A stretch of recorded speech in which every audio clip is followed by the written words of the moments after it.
साल 1922 एक car repairing shop पर 15 साल का एक जापानी लड़का मैकेनिक की नौकरी ज्वाइन करने पहुंचता है।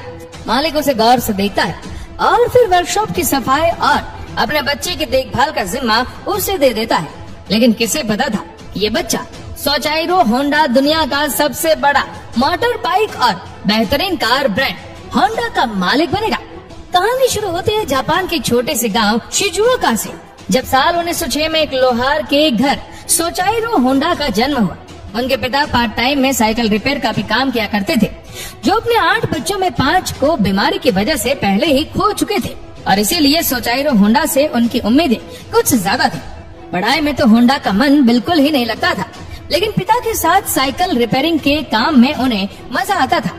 बात है साल 1914 की, जब 8 साल के होंडा को खेलते समय अपने सामने 4 पहियों पर चलती हुई एक मशीन दिखी।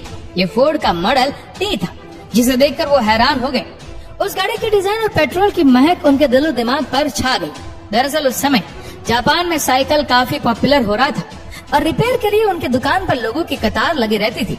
मशीन और औजारों से होंडा को इतना लगाव था कि वह घंटों अपने पिता के काम को देखते रहते थे और फिर खुद से रिपेयर करने की भी कोशिश किया करते थे।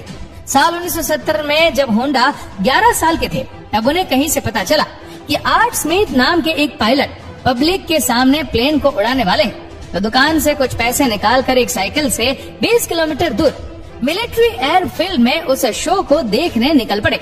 थके हारे जब पहुँचे तो एंट्री के लिए उनके पैसे कम पड़ गए और वह पास के ही एक पेड़ पर चढ़कर शो को देखने लगे। उस उड़ती हुई मशीन को देखकर होंडा कुछ नए और बड़े इन्वेंशन के लिए इंस्पायर्ड हुए।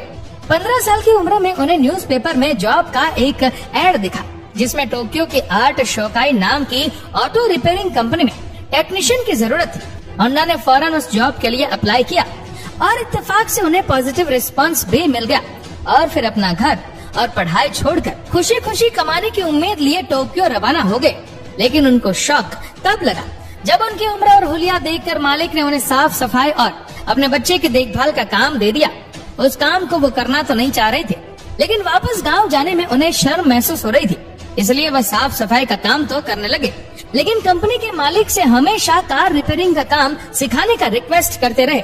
उसी दौरान टोक्यो में भूकंप आ गया और काफी मैकेनिक अपने टूटे हुए घर की मरम्मत के लिए चले गए और स्टाफ की कमी की वजह से होंडा को कार रिपेयरिंग का मौका मिल गया।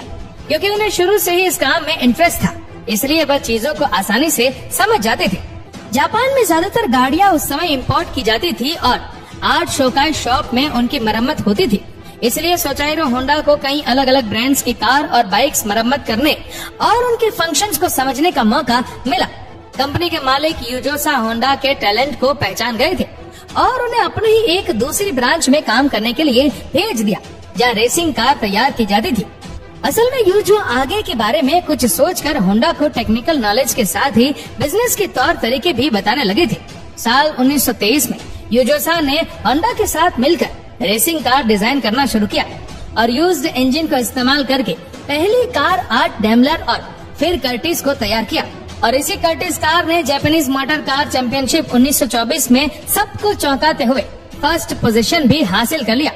इस रेस में होंडा भी ड्राइवर के साथ एक इंजीनियर की तरह कार में मौजूद थे और अगले कई सालों तक वह आर्ट शोकाई में ही जॉब करते हुए अपने एक्सपीरियंस को बढ़ाते रहे। जब होंडा 20 साल के हुए तब उन्हें मिलिट्री में सर्विस के लिए बुलाया गया, लेकिन इत्तेफाक से उन्हें कलर ब्लाइंडनेस की वजह से छूट मिल गई। उसके बाद आर्ट शोकाई कंपनी की कई ब्रांच खोली गई, जिसमें हमामात्सु ब्रांच को संभालने की जिम्मेदारी होंडा को दी गई, जो उनके गांव के काफी करीब था। शुरुआत में होंडा अकेले ही रिपेयरिंग का काम करते रहे और आसपास के एरिया में अच्छा रेपुटेशन बना लिया। काम बढ़ता गया और फिर होंडा ने 30 मैकेनिक्स की पूरी टीम को हायर कर लिया। सिर्फ 6 साल के भीतर ही सफाई और बेबी सिटिंग का काम करने वाले होंडा एक सक्सेसफुल ऑटो रिपेयरिंग शॉप चलाने लगे। उनकी जिंदगी में सुख सुविधाएं बढ़ने लगी और कुछ रिपोर्ट्स के अगर माने तो वह लेट नाइट पार्टीज वगैरह में भी काफी मशगूल रहने लगे। दूसरी तरफ होंडा का रेसिंग से काफी लगाव बढ़ता गया। उन्होंने 120 किलोमीटर पर आवर की स्पीड से चलने वाली हमामात्सु रेस कार भी डिजाइन की, जिसका रिकॉर्ड अगले 20 सालों तक कोई नहीं तोड़ सका। लेकिन साल 1936 में जापानीज हाई स्पीड रैली के दौरान एक सीरियस कार क्रैश में वो बुरी तरह से जख्मी हो गए और 3 महीनों तक हॉस्पिटल में भर्ती रहे। जिसकी वजह से कार रेस को उन्हें हमेशा के लिए छोड़ना पड़ा। असल में ये एक्सीडेंट होंडा के लिए एक वेकअप कॉल थी, क्योंकि थोड़ी सी सक्सेस ने उनके कदम धीरे कर दिए थे। एक लग्जरी नाइट लाइफ या ऑटो रिपेयर शॉप चलाना उनका लक्ष्य नहीं था, उन्हें तो कुछ बड़ा करना था। हॉस्पिटल से बाहर आते ही होंडा आर्ट शोकाई के मालिक से मिले और सर्विसेज के अलावा प्रोडक्शन भी शुरू करने का रिक्वेस्ट किया। दरअसल वो हमामात्सु ब्रांच को एक सेपरेट कंपनी बनाकर पिस्टन रिंग का प्रोडक्शन करना चाहते थे, लेकिन कंपनी के स्टेक होल्डर्स ने इस प्रपोजल को फौरन रिजेक्ट कर दिया, क्योंकि उनका बिजनेस अच्छा चल रहा था और उसको बंद करके इसे नए फील्ड में जाने का रिस्क वह नहीं लेना चाहते थे। लेकिन होंडा अपने नए विजन के साथ आगे बढ़ने का फैसला कर चुके थे और पिस्टन रिंग को बनाने के लिए उन्होंने अपने एक दोस्त के साथ टोकाई सेकी हेवी इंडस्ट्री नाम से एक कंपनी शुरू की। वह दिन में आर्ट शोकाई में काम करते थे और रात में अपने कंपनी में पिस्टन रिंग बनाने की कोशिश करते थे। इसके अलावा मेटल्स और एलॉयज को समझने के लिए उन्होंने मेटलर्जी की इवनिंग क्लासेस लेना शुरू कर दिया। वह साल 1939 तक 2 साल बिना थके काम किए, जब तक कि एक फाइनल पिस्टन डिजाइन तैयार नहीं हो गया। और फिर होंडा ने आर्ट शोकाई कंपनी को छोड़कर अपने पिस्टन रिंग्स कई कंपनीज में सेल करने की कोशिश करने लगे, लेकिन अभी भी उसमें काफी खामियां थी। टोयोटा से भी उन्हें बल्क ऑर्डर मिला, लेकिन उनके पिस्टन टोयोटा के हाई क्वालिटी स्टैंडर्ड को पास नहीं कर पाए। उसके बाद जापान की कई यूनिवर्सिटीज और कंपनीज में मैन्युफैक्चरिंग प्रोसेस की जानकारी लेने के बाद होंडा ने पिस्टन रिंग को दोबारा तैयार किया और इस बार कमाल हो गया। टोयोटा से क्लियरेंस तो मिला ही, पूरे देश से होंडा को ऑर्डर्स मिलने लगे और इन ऑर्डर्स को पूरा करने के लिए 2000 लोगों की भर्ती के साथ ही एक नया ऑटोमेटिक प्लांट भी लगाया गया। लेकिन अभी बिजनेस टेक ऑफ ही किया था कि 1941 में सेकंड वर्ल्ड वॉर शुरू हो गया और उनके काफी एम्प्लॉइज को मिलिट्री में बुला लिया गया। हालात बिगड़ते गए और साल 1944 में हमामात्सु शहर अमेरिका के टारगेट पर आ गया और एक B-29 हमले में उनकी फैक्ट्री पूरी तरह जल गई और कुछ दिन बाद आए एक भूकंप ने उनकी दूसरी फैक्ट्री को भी तबाह कर दिया। कुछ भी नहीं बचा, न नौकरी, न फैक्ट्री और न ही पैसा। लेकिन होंडा फिर भी निराश नहीं हुए। अपनी फैक्ट्री के बचे हुए सामान को उन्होंने टोयोटा के हाथ 4,50,000 येन में बेच दिया और उन्हीं पैसों से 1946 में Honda technical research institute start किया। युद्ध हार कर और भूकंप की वजह से जापान की अर्थव्यवस्था पूरी तरह से गिर चुकी थी। लोगों की जेब में पैसे नहीं थे और फ्यूल की कमी की वजह से लोग पैदल या साइकिल से चलने को मजबूर थे। सबको एक सस्ते विकल्प की जरूरत थी। तब होंडा के दिमाग में एक आइडिया आया। उन्होंने आर्मी के कुछ इंजन अरेंज करके उसे साइकिल से जोड़ दिया और उनका ये जुगाड़ लोगों को खूब पसंद आने लगा। और जब इसकी डिमांड बढ़ी तो होंडा ने अपना एक 2 स्ट्रोक इंजन डेवलप किया और उसके मास प्रोडक्शन के लिए पैसों की जरूरत थी। तब होंडा ने उसका भी तरीका निकाला। 18,022 के शॉप ऑनर्स को होंडा ने लेटर लिखकर अपने बाइक का आइडिया बताया और उनसे मदद मांगी। 3,000 लोगों ने बाइक के नए डिजाइन में दिलचस्पी दिखाई और पैसों की किल्लत भी दूर हो गई। साल 1949 में होंडा टेक्निकल रिसर्च इंस्टीट्यूट का नाम बदलकर होंडा मोटर्स कर दिया गया। उसी दौरान फौजी सवा होंडा मोटर्स के प्रमोटर के तौर पर जुड़े और सोचाइरो होंडा को कंपनी के ग्रोथ में काफी मदद की। डी टाइप होंडा की फुल फ्लैश पहली मोटर बाइक थी जो थोड़ी बड़ी और भारी थी, लेकिन इसके कुछ दिनों बाद ही एक लाइट वेट और fuel efficient model super cup को लॉन्च किया गया, जिसे धमाकेदार सक्सेस मिली।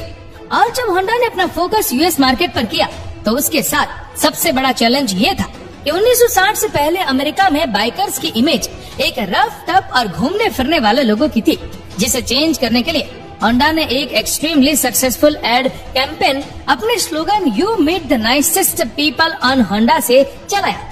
और इस कैंपेन का जादू इस कदर चला कि होंडा बाइक्स फैमिलीज और यंगर पीपल्स की पहली पसंद बन गई। साल 1964 आते आते अमेरिका की सड़कों पर हर दूसरी बाइक होंडा की दिखने लगी। होंडा मोटर्स दुनिया की नंबर 1 मोटर बाइक कंपनी बन गई और हर साल 10 लाख से भी ज्यादा बाइक्स का प्रोडक्शन करने लगी। लेकिन सोचाइरो होंडा का सबसे बड़ा सपना पूरा होना तो अभी बाकी ही था।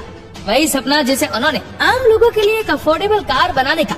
हालांकि उनके बाइक का बिजनेस इतने बेहतरीन तरीके से चल रहा था कि लोगों ने उनको डिस्ट्रैक्ट होने से मना किया। और वैसे भी मार्केट में टोयोटा और निसान जैसी बड़ी कार कंपनी का डोमिनेंस था। लेकिन होंडा तो एक रिस्क टेकर थे। उन्होंने कार बनाना भी शुरू कर दिया और 1963 में अपनी पहली कार T360 मिनी ट्रक को लॉन्च किया, जो ज्यादा सक्सेसफुल नहीं हुई। फिर S500 कार लॉन्च की गई, जिसका प्रोडक्शन भी 1300 कार के बाद रोक दिया गया। उसके बाद R271 और 272 जैसी रेसिंग कार भी बनाई गई, लेकिन कार मार्केट में होंडा की कुछ खास जगह नहीं बन पाई। होंडा ने एक ब्रेक लिया और 70s के ऑयल क्राइसिस के दौर में CVCC इंजन के साथ होंडा सिविक को लॉन्च किया, एक energy efficient light weight family car जिसे अमेरिका के साथ पूरी दुनिया ने खूब पसंद किया। और 10 लाख सिविक बिक जाने के बाद होंडा ने अपनी दूसरी सबसे सक्सेसफुल कार को लॉन्च किया और धीरे धीरे लोगों की जरूरतों के हिसाब से अफोर्डेबल से लेकर लग्जरी कार्स तक होंडा बनाने लगी। दोस्तों, साल 1980 आते आते होंडा मोटर्स दुनिया की तीसरी सबसे बड़ी कार कंपनी बन गई। 1991 में सोचाइरो होंडा की डेथ के वक्त होंडा की नेटवर्थ $92 मिलियन थी और 150 से भी ज्यादा पेटेंट उनके नाम थे। होंडा ने कंपनी की कमान अपने 3 अनस्किल्ड बच्चों को देने के बजाय हाई स्किल्ड प्रोफेशनल्स के हाथ में दी और आज भी होंडा दुनिया की लीडिंग ऑटोमोटिव कंपनी है जो जेट से लेकर रोबोट तक बनाती है। दोस्तों, भले ही सोचाइरो होंडा आज इस दुनिया में नहीं है, लेकिन उनकी जिंदगी बहुत कुछ सिखाती है। असफलता से घबराना नहीं है, क्योंकि सफलता इसके बाद ही मिलती है। आपको ये वीडियो कैसी लगी नीचे कमेंट करके जरूर बताएगा, और अगर आपको वीडियो अच्छा लगा हो तो इस वीडियो को लाइक करेगा, शेयर करेगा ज्यादा से ज्यादा लोगों तक, और ऐसे ही और भी रोचक जानकारियों के लिए सब्सक्राइब करें हमारे YouTube चैनल को और Facebook पर फॉलो करें हमारे पेज को। धन्यवाद।